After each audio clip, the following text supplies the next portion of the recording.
Hi, everyone. It's me, Krylios, Team Racing Productions MC and producer.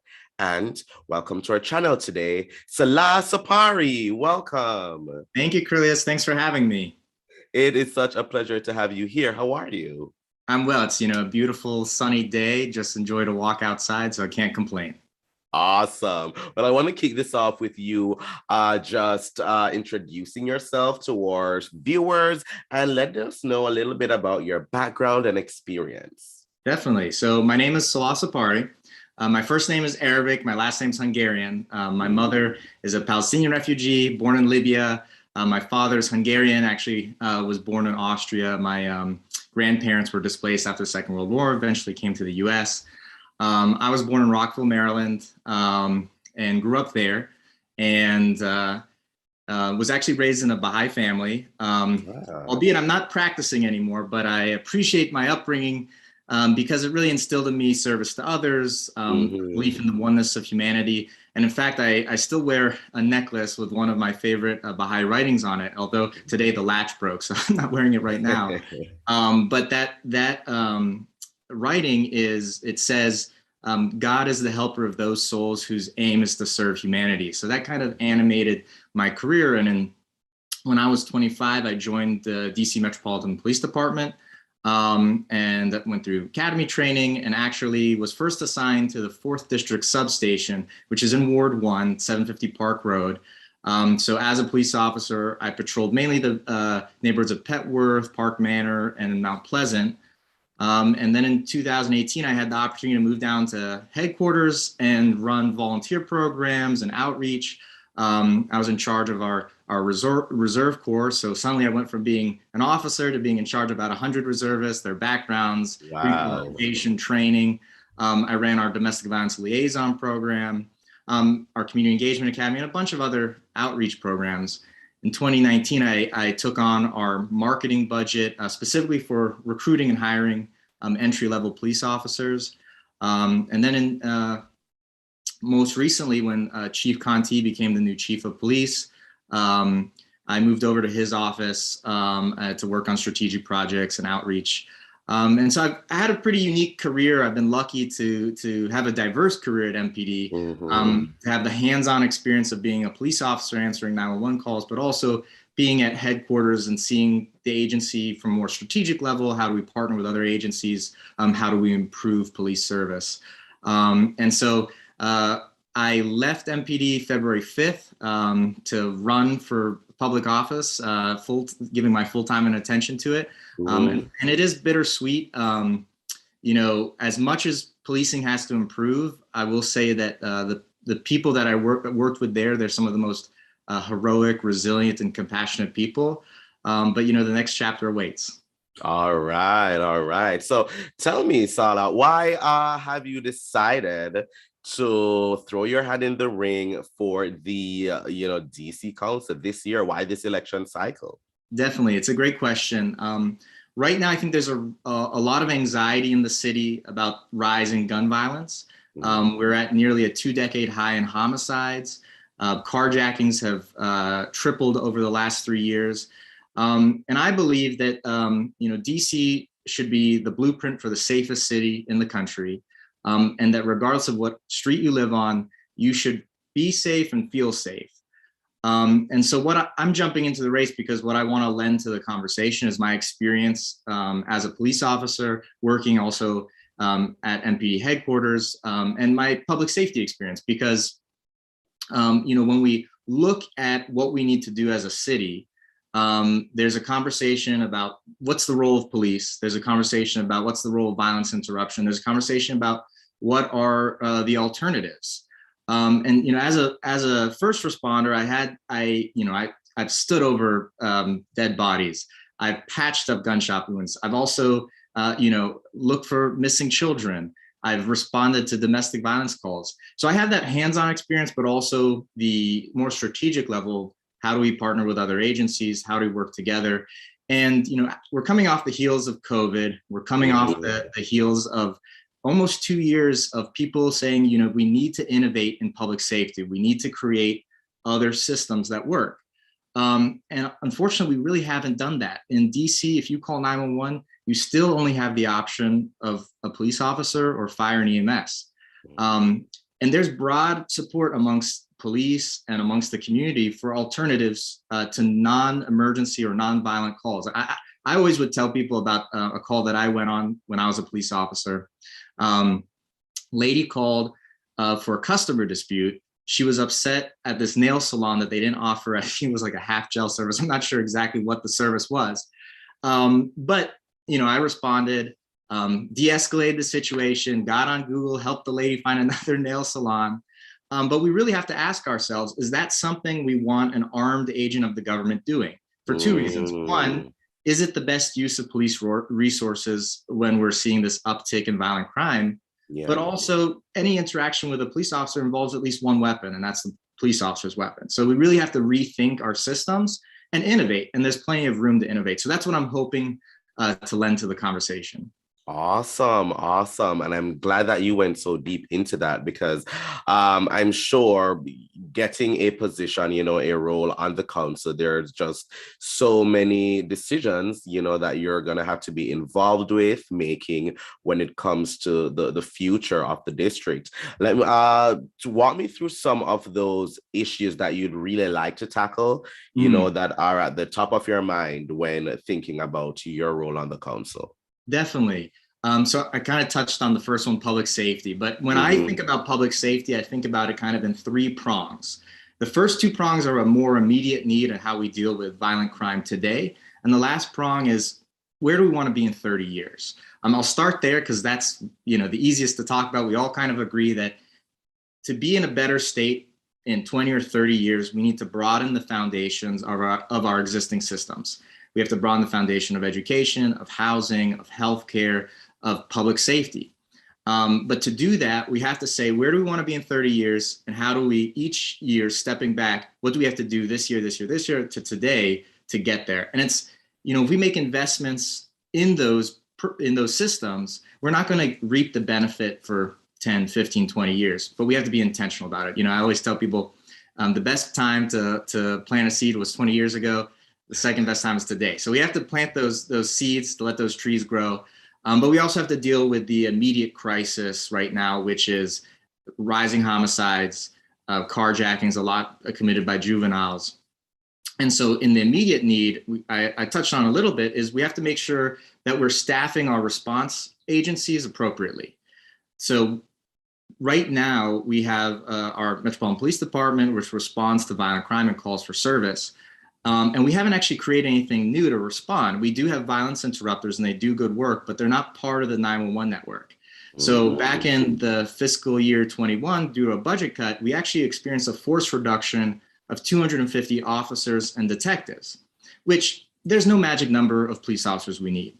But the reality now is we have less police officers and detectives responding to higher levels of gun violence and homicide. So you know, that's not a great equation to be in. We have to take a step back and say, okay, if we want to take, you know, these maybe mental health calls or calls for like nonviolent crisis in community and pass them off to a new agency or to an existing agency, we can do that. And then we can start to really take that burden off the police department and put it in agencies that have expertise. And those agencies should be part of the 911 system. So if something becomes a medical call or if it becomes a police matter, they can easily hop on the radio and get help. So there's plenty of room for innovation there. That's the first prong. We just have to be intentional about it. We have to look at the police budget and say, you know, if we want to expand staffing for investigative cases, then that may increase the police budget. But if we're doing with intention, then I support that. You know, if we're investing in quality training and staffing appropriately, I support that. But if we're doing with intention and we say, well, now we've created these other agencies or other response mechanisms, so we don't need as much staffing and the police budget shrinks, well, I also support that, because the key is we're doing with intention. We're not writing a blank check. We're not, you know, cutting budgets without intention. We're doing it with a purpose. The second prong is dealing with violent offenders who are charged. So for one reason or another, not every violent offender when they're brought before the courts as prosecuted. And there are many reasonable reasons for this. Some things are codified that there's diversion based on age or other factors. And the other piece of it is that an officer is making an arrest based on probable cause and a prosecutor is looking at a case through beyond reasonable doubt. And so sometimes that's not going to line up and then a case is not going to be prosecuted. We definitely have to address both. If there's codified diversion that of people we shouldn't really be diverting, we have to look at that. If there's opportunity to increase police training or investigatory capacity to ensure we build stronger cases that prosecutors can prosecute, then of course we should do that. But both those things are going to take time and investment. But what we do have now is the chief recently had mentioned that the average homicide suspect in DC has been arrested 11 prior times. So we have this great set of data that indicates to us that at a certain point, someone who's been arrested a certain number of times has a high likelihood of committing the most violent offense, a homicide. So while we're dealing with those two other pieces, prosecution and diversion, we have to make sure the full gamut of social services are being infused into someone's life, because violent crime is not random. We have to look upstream. There have been failures upstream that cause someone to finally pick up an illegal firearm and shoot at someone else. So if we can infuse ourselves into those people's lives, make sure we catch them up on education, help them get job training, help them get a bank account, help them get a driver's license, help remove barriers in the private sector so that their past arrests don't prevent them from getting gainful employment. Well, we're achieving the same goal that a successful prosecution would, because we're now removing someone from a path of violence that's putting all of us at risk. Because at the end of the day, even though a lot of these shootings and homicides are interpersonal disputes, when people are shooting in the street indiscriminately, they're putting all of us at risk. Yes, certainly. Yeah. So that's public safety, but I've got two more if you want to hear them. Oh yeah, go ahead. So, the next piece is pedestrian safety. Ward 1 is very walkable. It's geographically small, very dense. And so we have to ensure that our streets are friendly to pedestrians. We've unfortunately seen many notable pedestrian fatalities and also injuries. And so there's also several prongs to dealing with that. The most immediate need is to assess all of our roads and make sure that there are traffic calming measures in place. And we have to do that deliberately. We have to make sure we expedite that process so that we're prioritizing pedestrians and bikers over cars. The other piece is an enforcement mechanism. So right now in DC, we have hundreds of thousands of cars, most of them out of state, that are eligible to be booted, which means they have 2 or more unpaid tickets from those speed cameras, red light cameras, etc. We don't have any enforcement mechanism with Maryland or Virginia to ensure compliance to those tickets. And there may not be an appetite in Maryland or Virginia to create some type of reciprocity agreement.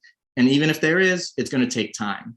Right now in the city, we only have a handful of personnel booting cars. They can only do a handful of cars a day, and we have hundreds of thousands of cars that are eligible. So we love that residents from Maryland, from Virginia, they come to the city, they enjoy the nightlife here, the culture here, but they have to obey the rules of our roads. And driving is a privilege. And if they are going to drive with impunity, then what we have to ensure is that we have an enforcement mechanism. So when they come out of that restaurant or that nightclub or whatever, their car is booted, and then it forces them to pay the ticket. And that enforcement mechanism will hopefully increase compliance with speed limits and with traffic calming measures. And then the last issue that I think a lot about is just the utilization of technology by the government. COVID definitely exposed for us that we need to rely on technology more, and that when technology doesn't work, especially during a pandemic, it becomes a big issue. So if you look at DC government websites, they look like they're out of the late 2000s. Unless you know what you're looking for, you can't really find it. And so we have to be intentional about pushing the envelope with websites and access to resources on DC government websites. We made progress. Anyone who has gotten visitor permits before knows that you had to go to the police station, get a paper permit. Now you can do it online. So we need to replicate, that process of automizing things, making it more accessible online across district government. Awesome. Tell me something. For Ward 1, what is your favorite thing about Ward 1? So my favorite thing about Ward 1 is the diversity and the people. one thing that's great is 9 out of 10 times when a friend texts like, let's hang out, they want to come to Ward 1. Ward 1 has, great nightlife, great restaurants, great parks. And so what that also makes me realize is that we benefit from a lot of things in Ward 1 that our neighbors in other wards might not benefit from. And so what we also have to be intentional about is how do we ensure that other people have the same access that we have? Right now in Ward 1, like I walk to probably 3 Whole Foods, and there are food deserts in our city, and we have to address those as well, and make sure that we're spreading our shared prosperity across the city. Awesome. And could you let everyone know when the primary election is? Yes, the primary is June 21st. And so it's important to note that in DC, we have closed primaries. So unless you're registered as a member of the Democratic Party, you won't be able to vote. You can register to vote until the end of May. So I encourage everyone to do that. There's even a link on my website to register to vote. So until then, I'll be out there meeting people, getting signatures, asking for support through contributions to the campaign. I'm participating in the DC fair elections as well. So the maximum contribution someone can give is $50. I'm not taking any PAC or corporate money. But if you're a DC resident, those your dollars will actually be matched 5 to 1. So if you donate a max of $50, that'll actually become $300 to the campaign. Certainly. And to those who are watching, if you want to check your voter status, register to vote, you can go to headcount.org, pledge to vote, check your status, register, and you can just go to headcount.org. Before I let you go, Salah, Yes. how can people keep up with you, find out what you're doing, support, donate, follow? How can they go ahead and do that? Yeah, definitely. So my website is salah2022.com. I'm on Instagram. It's my last name, Czapary. I'm on Twitter. It's my last name, Czapary. I'm on Facebook as well, first and last name.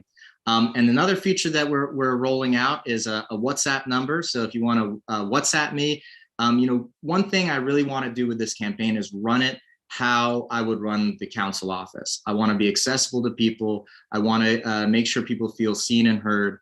And so I want to be easily reachable. So right now, if people have hyper-localized issues that they want to talk about or broader issues that we're facing as a city, I encourage people to reach out to me and I will be in touch. Of course, maybe down the road, we'll have to do little bigger gatherings or things like that. But yes, we definitely, I want to make myself accessible to people. Awesome. And to those watching, the link will be in the description below. So go ahead and check out everything that Salah has to offer and keep up with Salah. To close it all out, final thing, in one sentence, tell me why you are the best choice for voters this election. Definitely. Great question. Elections are about choice. And the choice right now is not so much whether we agree that we need to make long-term investments in broadening our social systems. It's not whether or not we can innovate in the public safety space or that we have to look really hard at how do we successfully hold violent offenders accountable. It's not whether or not if hyper-localized issues deserve the attention of a council member. The issue at the table right now is really, are we okay just believing all those things, or do we actually want to roll up our sleeves and do the hard work? And so my commitment to voters, if they vote for me, is that I'll be willing to roll up my sleeves, to go out and do the hard work. And then in 4 years, if I say seek re-election, they'll be able to say, well, he promised that, when we call 911, there'd be another service available. And that's what I'm willing to deliver on. Awesome. Thank you, Salah, for being here with me today. It's been such a pleasure getting to talk with you, and I wish you much success on your campaign. Thank you. Have a wonderful day. Thank you. You too. Those who are watching, please follow Team Racine Productions at Team Racine on all forms of social media. Like, comment, and subscribe. And most of all, thank you for watching. Bye, everyone.